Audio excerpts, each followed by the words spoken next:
அரசியல்ல பரபரப்பை ஏற்படுத்திட்டு வரக்கூடிய விஜய பத்தின ஒரு புதிய விஷயம் வந்து ரொம்பவே பேசு பொருளா மாறி இருக்கு. என்னன்னா இப்போ வந்து சமீப காலமா விஜயோட குடும்ப பிரச்சனை, அப்புறமா அவங்களோட மனைவி விவாகரத்து வழக்கு, இது ரெண்டும் தான் ரொம்பவே அதிகமா பேசப்பட்டுட்டு வந்துச்சு. இந்த நிலையில மறுபடியுமே அந்த விஷயம் தான் பேசு பொருளா மாறி இருக்கு. அது என்ன அப்படிங்கறத பத்தி பார்க்கலாம். 2026 சட்டமன்ற தேர்தலுக்கான தேர்தல் களம் அப்படிங்கிறது இப்போ சூடுபிடிக்க தொடங்கிடுச்சு.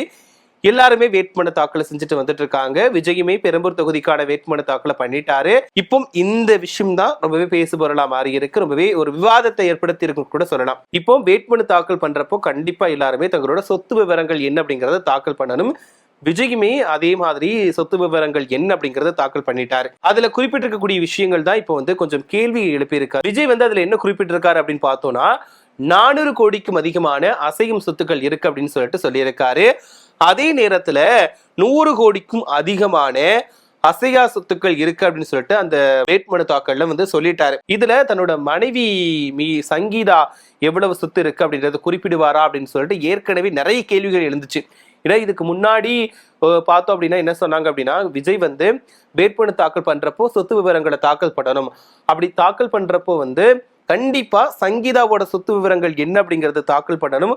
ஆனா இப்ப வந்து விவாகரத்து மனு தாக்கல் போக்கிட்டு இருக்கிறதுனால விஜயால சங்கீதாவோட சொத்து விவரங்களை தாக்கல் பண்ணல அப்படின்னா கண்டிப்பா இந்த தேர்தலில் விஜய் போட்டியிட முடியாது அப்படின்ற மாதிரி தான் சொல்லிட்டு இருந்தாங்க.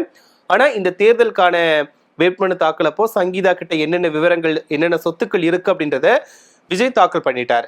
அதுபடி பார்த்தோம் அப்படின்னா அவங்க கிட்ட வந்து 1 கோடி ரூபாய் மதிப்பிலான வைரங்கள் இருக்குதாம். அது போல 3 கிலோ தங்கம் இருக்கு அப்படின்ற மாதிரி சொல்லியிருக்காரு. விஜய் குறிப்பிட்டிருக்காரு அந்த இதுல தன்னோட மனைவி கிட்ட அசையா சொத்துக்கள் அப்படின்னு சொல்லிட்டு எதுவுமே இல்ல அப்படின்ற மாதிரி வந்து விஜய் குறிப்பிட்டிருக்காரு. இதுதான் எப்படி சொல்றதுன்னா நம்ப முடியாத விஷயமா இருக்கு. அது மட்டும் இல்லாம இவர் சொல்றது உண்மைதானா இல்லட்டா என்ன அப்படின்ற ஒரு கேள்விக்குறி எழுப்பியிருக்கு.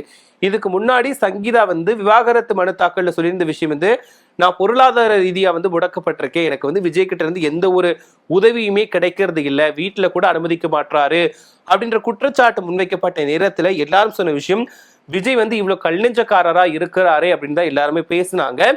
இப்போ இந்த ஒரு சொத்து விவரம் தாக்கல் பண்ணதுக்கு அப்புறமா வந்து எப்படி தன்னோட மனைவி பேரிலேயே வந்து ஒரு குடும்பத்துக்காக எதுவுமே பண்ணாம இருப்பாரு, அதாவது தனக்குன்னு மட்டும்தான் எல்லாம் பண்ணிக்கிட்டு இருக்காரு, தன்னோட மனைவி பேர்ல ஒரு இடத்து கூட ஒரு விஜய் வாங்கலையா அப்படின்ற ஒரு கேள்வி வருது. அதே நேரத்துல அவர் மனைவி சொன்னது உண்மைதான் போல, பொருளாதார ரீதியா வந்துட்டு குடும்பத்தையே வந்து ரொம்பவே கஷ்டப்படுத்தி இருக்காரு அப்படின்ற மாதிரியுமே வந்துட்டு நெட்டிசன்கள் வந்து ரொம்பவே விமர்சனம் பண்ணிட்டு வராங்க. அதனால இப்போ வந்து விஜய் வந்து ஒருவேளை உண்மையதான் சொல்லியிருக்காரா இல்லட்டா இது வந்து உண்மையான சொத்து விவரங்கள் மாதிரி இல்ல அப்படின்ற விமர்சனமே தவிர்க்க முடியாததா இருக்குது. ஏன்னா அவர் ஒவ்வொரு படங்களுக்குமே அவ்வளவு கோடி வாங்குறப்போ வந்து இவரோட மொத்த சொத்து விவரங்களே இவ்வளவுதான் இருக்குதா அப்படின்ற ஒரு சந்தேகம் எழுந்திருக்கு. இதுக்காக வந்து நெட்டிசன்கள் வந்து மீம்ஸ் போட்டுட்டு தான் வராங்க. இதுல இப்போ இந்த சொத்து விவரங்கள் தாக்கல் பண்ணதுல இன்னொரு விஷயம் தான் ரொம்பவே வந்து விஜய் இவ்வளவு ஒரு மோசமான ஆளா அப்படின்ற மாதிரி யோசிக்க வைக்க தோணுது. என்னன்னா அதுல யார் யாருக்கு கடன் கொடுத்திருக்கேன், வெளியே இருந்து எவ்வளவு பணம் வர வேண்டி இருக்கு அப்படின்ற விவரத்தையுமே வந்து தாக்கல் பண்ணியிருக்காரு. அதுல வந்து விஜய் வந்து தன்னோட குடும்பத்துல உள்ள அம்மா அப்பாவுக்கும் கடன் கொடுத்திருக்கேன் அப்படின்ற மாதிரி குறிப்பிட்டிருக்காரு.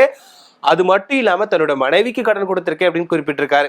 இதுல யாருமே எதிர்பார்க்காத வகையில பெத்த பையனுக்கும் பெத்த பொண்ணுக்குமே விஜய் வந்து கடன் கொடுத்திருக்கேன் அப்படின்ற மாதிரி குறிப்பிட்டிருக்காரு.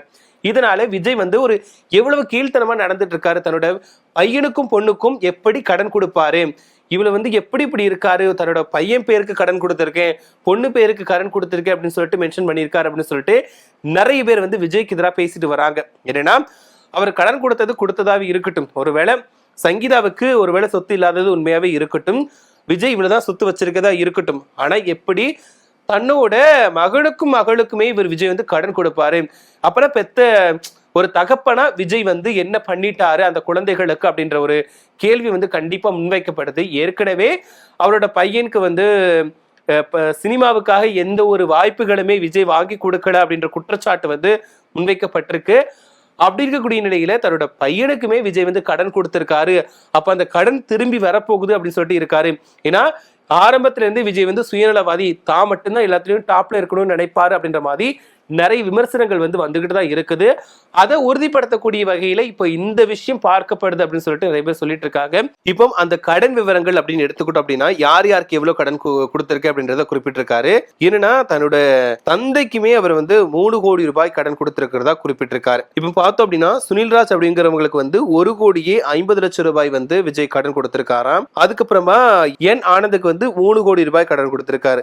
அதே மாதிரி வி ரவிச்சந்திரன் அப்படிங்கிறவங்களுக்கு 5 கோடி ரூபாய் விஜய் கடன் கொடுத்திருக்காராம். இதுல மிக முக்கியமா பார்க்க வேண்டியது என்னன்னா கோகிலாம்பால் கல்வி அறக்கட்டளைக்கு விஜய் 20 கோடி ரூபாய் கடன் கொடுத்திருக்காரு. அதே மாதிரி ஏஎல்வி ஆண்டோரியாஸ் அப்படின்ற ஒரு நபருக்கு 20 கோடி ரூபாய் விஜய் கடன் கொடுத்திருக்காராம். இப்போ இதுல மிக முக்கியமா அவரோட அப்பா சந்திரசேகருக்கு விஜய் எவ்வளவு கடன் கொடுத்திருக்காரு அப்படின்னு பார்த்தோம்னா 3 கோடியே 2,71,931 ரூபாய் கடன் கொடுத்திருக்காரு. அதாவது அவங்க அப்பா விஜய்க்கு இவ்வளவு ரூபாய் காசு திருப்பி கொடுக்க வேண்டியிருக்கான். சரி, அப்பாவை தான் விட்டுட்டாருன்னு வச்சுக்கோங்கப்பா.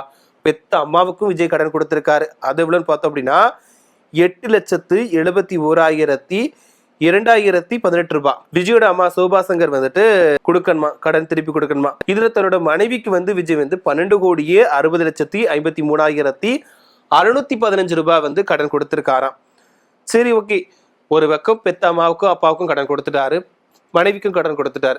சரி, பிள்ளைங்களுக்கும் கடன் விவரத்தை சொல்லியிருக்காரு, பார்த்துருவோம். ஜேசன் சஞ்சய் விஜயோட பையனுக்கு 8,78,479 ரூபா விஜய் கடன் கொடுத்திருக்காரு. அந்த கடனை விஜயோட பையன் திருப்பி தர வேண்டியது இருக்குது. சரி, பையன் மேலதான் பாசம் இல்ல. பொண்ணுகிட்ட வந்தோம் அப்படின்னா பொண்ணுக்கு 4,60,000 ரூபாய் கடனா கொடுத்திருக்காரு. சோ விஜய் ஒரு தகப்பனா என்ன பண்றாரு அப்படின்றதுதான் இப்ப கேள்விக்குறியா இருக்குது.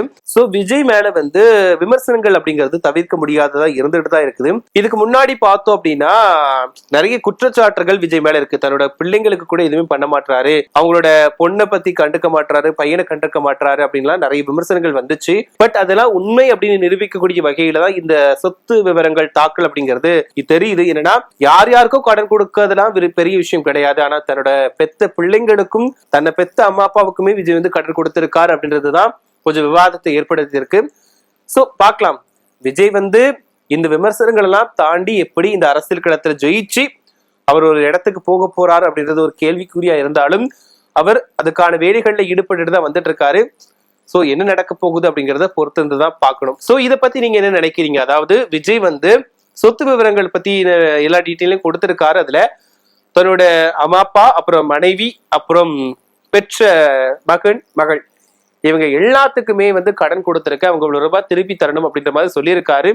சோ இதை பத்தி என்ன நினைக்கிறீங்க? விஜய் இப்படி குறிப்பிட்டது சரியா தவறா, இல்லட்டா விஜயை பத்தி என்ன நினைக்கிறீங்க அப்படின்ற உங்களோட கருத்துக்களை மறக்காம கமெண்ட்ல சொல்லுங்க.